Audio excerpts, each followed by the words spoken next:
Bon ben voilà, tous les condensateurs sont en place. Donc que ce soit les céramiques comme les chimiques là, je les ai mis là. Je voulais mettre à part pour faire la dissociation, mais enfin bon, il n'y en a que deux. Ça c'est, on peut passer vite dessus. Tiens, ça c'est pour la sortie BF. C'est un 10 micros et ça c'est pour le circuit CAG, contrôle automatique de gain. J'ai mis un 47 micros. Mais là je suis passé à 100 parce que je me suis aperçu que même 47 micros ça faisait un peu short. Donc là du coup j'ai mis un 100. Et puis on verra ce que ça fait quoi. Si ça va pas, bah je mettrai moins, mais je pense que 100 c'est pas mal quoi. Et si ça suffit pas, si ça agit pas, il faudra peut-être que j'envoie par là, en mettre un petit par là, histoire de faire une tempo quoi, au niveau de la CAG. Mais bon, ça c'est pas le plus important. Ce qu'on va voir, c'est que c'est tous ces condensateurs là. Déjà on va en parler tout de suite. La qualité c'est du céramique, mais du multicouche. La différence entre le céramique classique et le multicouche, c'est que le classique avec le HF il a tendance à chauffer. Et s'il chauffe, il va légèrement faire varier sa valeur, ce qui peut avoir des conséquences sur des circuits accordés, des choses comme ça. Donc est-ce qu'il y a des endroits c'est vraiment nécessaire de mettre des multicouches? Honnêtement, pour la qualité, n'hésitez pas parce que le prix c'est dérisoire. C'est tous ces condensateurs que vous voyez, moi je les ai achetés chez AliExpress et vous en avez des centaines pour de 3 euros quoi. C'est dérisoire. Donc du multicouche, c'est de la qualité. Donc là-dedans, en gros, à part ceux-là et puis deux ici là, vous allez avoir du 10 nano.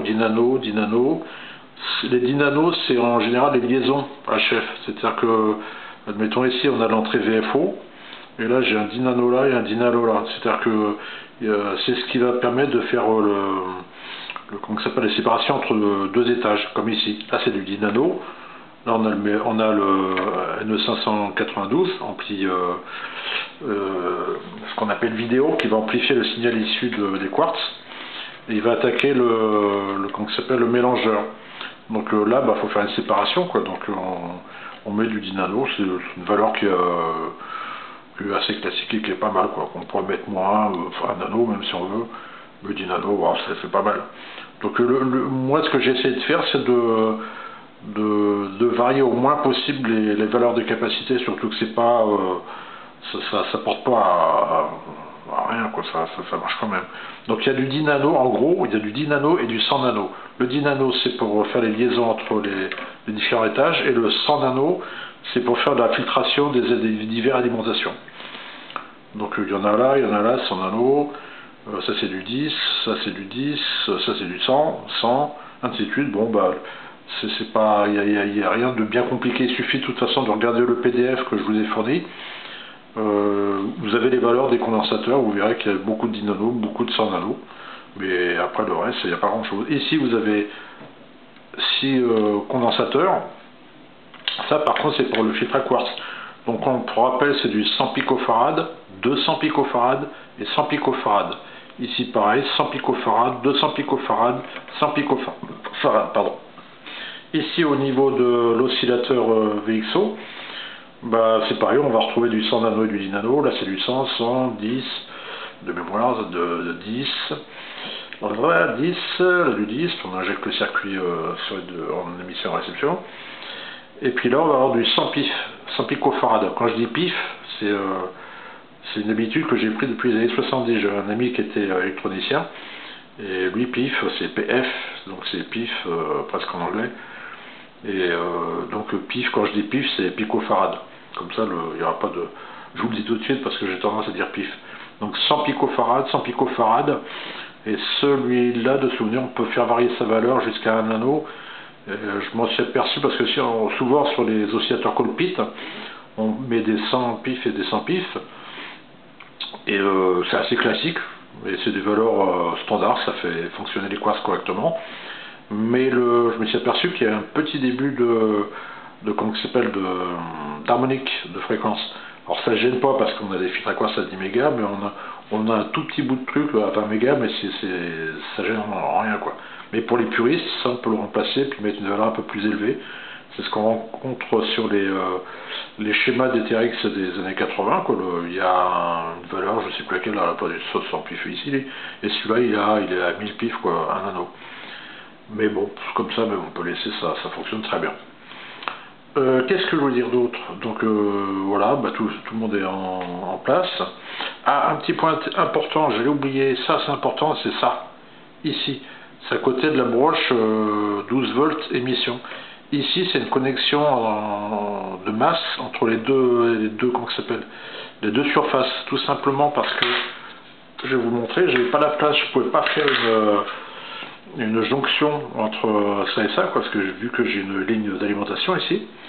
Donc en fin de compte, bah, j'ai eu, et c'est important parce que ça alimente c'est écrit lui. C'est un ampli, N592. Donc si on oublie ça, cette connexion entre pistes, et ben lui il va pas marcher, puis en émission vous aurez que dalle. Donc ça c'est important de ne pas l'oublier. Et j'allais l'oublier justement, donc c'est bien de le rappeler, c'est important. Voilà, je retourne, c'est agréable parce que maintenant il fait du poids le truc. Vous pouvez constater aussi que j'ai mis tous les circuits intégrés. Alors j'avais commencé à mettre les condensateurs, puis après je me suis dit, ouais, ça va peut-être me gêner après pour mettre les CI. Donc j'en ai profité pour les installer. Comme ça, bah, vous voyez, ça meuble, ça, au moins c'est fait. De toute façon, faut bien les mettre un jour ou l'autre. Donc bah, ils sont en place. Et puis après, j'ai continué de finir les mises en place des condensateurs. Qu'est-ce que j'aurais oublié de vous dire sur ces condensateurs? Donc je rappelle, multicouche, n'hésitez pas. C'est pas pour le prix que ça coûte. De toute façon, entre les normaux et comment ça s'appelle, les multicouches, le prix est dérisoire, surtout si vous allez sur AliExpress. Et là, vous pouvez y aller, c'est en confiance. Tout ce qui est condensateur, résistance, sur AliExpress, c'est fiable. Après, si vous voulez des composants assez spécifiques, genre transistor de puissance, là, oubliez, RD15 et tout ça, c'est des faux, on peut se faire voir plusieurs fois. Donc on oublie. Mais tout ce qui est condensateur, choses comme ça, c'est pas mal. Ici, pour le filtratoire, ce qui est pas mal aussi, c'est de vérifier les valeurs exactes au capacimètre, si vous en avez un. Bon, enfin bon, parce que il y a quand même une tolérance un peu élevée. Il peut y avoir des différences, mais ce qui est bien, c'est d'avoir quand même quelque chose d'assez carré, quoi, pour pas avoir des courbes bizarres sur le filtre à quartz, quoi, que ce soit assez propre. Mais bon, avec ce système-là, vous le verrez jamais ailleurs, c'est moi qui l'ai pondu, de faire des jonctions, de liaison. Enfin, c'est moins. Peut-être que ça a été essayé, mais j'ai trouvé nulle part. Bon, jusqu'à présent, j'ai trouvé ce système nulle part. Donc, liaison symétrique avec un filtre à quartz symétrique, ça, je l'ai pas vu. Donc, c'est pour ça que j'ai fait enfin, ce système, de toute façon, il rentre dans le cadre d'une protection intellectuelle via les enveloppes solo. Donc, elles sont deux parties, une partie qu'on garde, enfin, il y a les deux, l'ensemble est envoyé à l'organisme qui gère les enveloppes solo, et l'organisme renvoie la moitié une partie de quoi que ça s'appelle de ce qu'il y a dedans, donc tout ce qui est schéma, choses comme ça pour la protection intellectuelle, et l'autre partie est conservée par l'organisme pendant 5 ans, je crois. Voilà. Donc ça permet en cas de piratage ou choses comme ça, de bien montrer que celui qui a pondu ça, c'est moi, quoi. C'est le propriétaire. Voilà. Donc ça c'est un petit rappel. Sinon, bah, qu'est-ce qui nous manque? Il nous manque des transistors ici, là. Donc ça c'est un BC517 qui va prendre la place ici, qui va permettre de commuter ce relais USB LSB. Donc les BC517, ce sont des transistors d'Arrington. Donc en fin de compte, c'est deux transistors comme ça là. Et imaginez que là il y a la base, là vous avez le collecteur, et puis là vous avez votre émetteur comme ça, et l'autre vous avez l'autre transistor qui est là. Et l'émetteur en fin de compte va être connecté à la base du deuxième, ce qui fait que vous avez un signal très carré. C'est du tout ou rien, quoi, et ça permet justement de commuter correctement ce relais. Après, il va y avoir deux transistors là et là. Alors ça, c'est des... je me rappelle plus. 2N3904, je crois. Donc c'est des transistors qui vont s'occuper du contrôle automatique du gain. Donc je vais vous faire un petit topo comme ça. Ça, c'est la sortie du CGA, des CA, ouais, contrôle automatique du gain. On arrive là, il y a un condo qui se charge et qui va se charger normalement lentement, mais là c'est un peu plus ça marche, quoi, mais on verra si on peut pas le peaufiner un peu. Et là, bon, bah, il y a des pistes qui passent en dessous, on arrive là, il va y avoir ce transistor là qui va piloter cette diode, si on veut, en fin de compte, c'est ce composant qui s'appelle un VTL5C4, c'est sa domination. Mais sinon, le nom accouché dehors, je sais pas qui c'est qui a pondu ça, c'est un Vactrol, un truc comme ça, quoi, un nom absurde. Enfin, j'ai pas bien compris, là, ça vient pas de chez nous, ce mot-là. Et donc ça, j'ai mis cette petite diode, j'en ai déjà parlé, en série avec la diode qui est à l'intérieur. C'est-à-dire que ce composant-là, c'est une photorésistance qui est là, tac tac. Et là, il y a une diode à l'intérieur, ni plus ni moins, une diode rouge. Et donc j'en ai rajouté une deuxième parce que je me suis aperçu que sur votre montage, ça manquait pour régler justement le seuil de la CAG, contrôle automatique de gain, ouais. Et donc cette petite diode va pouvoir servir justement à régler ce potentiomètre là, qui va régler le seuil de la CAG. Voilà, je parle beaucoup, mais j'essaie de vous donner un maximum d'informations. De toute façon, là après, ce sera les essais et on pourra faire, là, ce sera plus parlant, quoi. Enfin, on pourra faire même beaucoup d'écoutes et je parlerai peut-être un peu moi-même. Ah si, je voulais parler de ces deux composants, ils sont assez spécifiques. Si vous regardez, ils ont c'est un sandwich. En fin de compte, c'est des UA733, donc ampli qu'on appelle communément ampli vidéo, comme celui-là. Voilà, sauf que ça, le schéma interne de ça et ça, c'est quasiment les mêmes. Et voilà quoi, celui-là il existe en même taille que celui-là, c'est-à-dire 2, 4, 5, 6, 7, 14 pattes, mais celui-là n'existe pas en 8 pattes. Donc celui-là il est pris, si on regarde, c'est un montage en sandwich, c'est tout simplement parce que c'est pas un composant grand public, c'est un composant ce qu'on appelle militaire. C'est fabriqué en général pour l'armée, les composants militaires ne sont pas, enfin de souvenirs, que j'ai plus le souvenir de Thomson CSF, quand j'avais 18 ans, donc ça remonte un petit peu, quoi.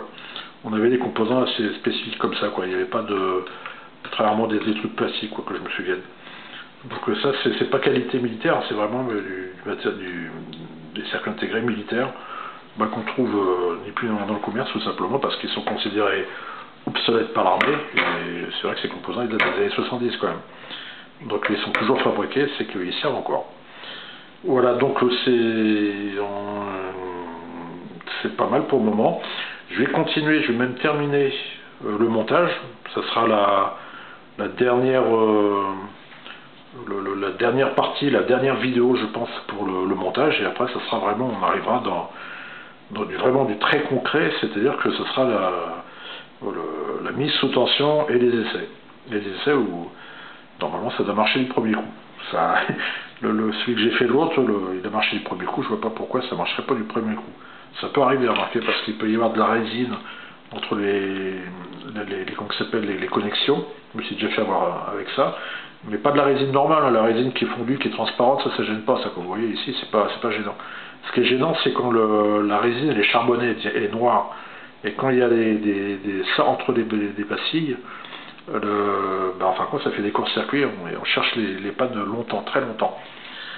Voilà. Donc je vais continuer. Je vais mettre ces transistors. Il y a ici les bobines entrée et sortie, enfin c'est même des transfos HF qui vont être avec que des petits tors. Et ça je vais les faire et puis je vais monter tout ça et ça sera la dernière vidéo du montage de ce module. Et après on aura fait un pas de plus et on passera à un étage supérieur. Voilà, à plus tard.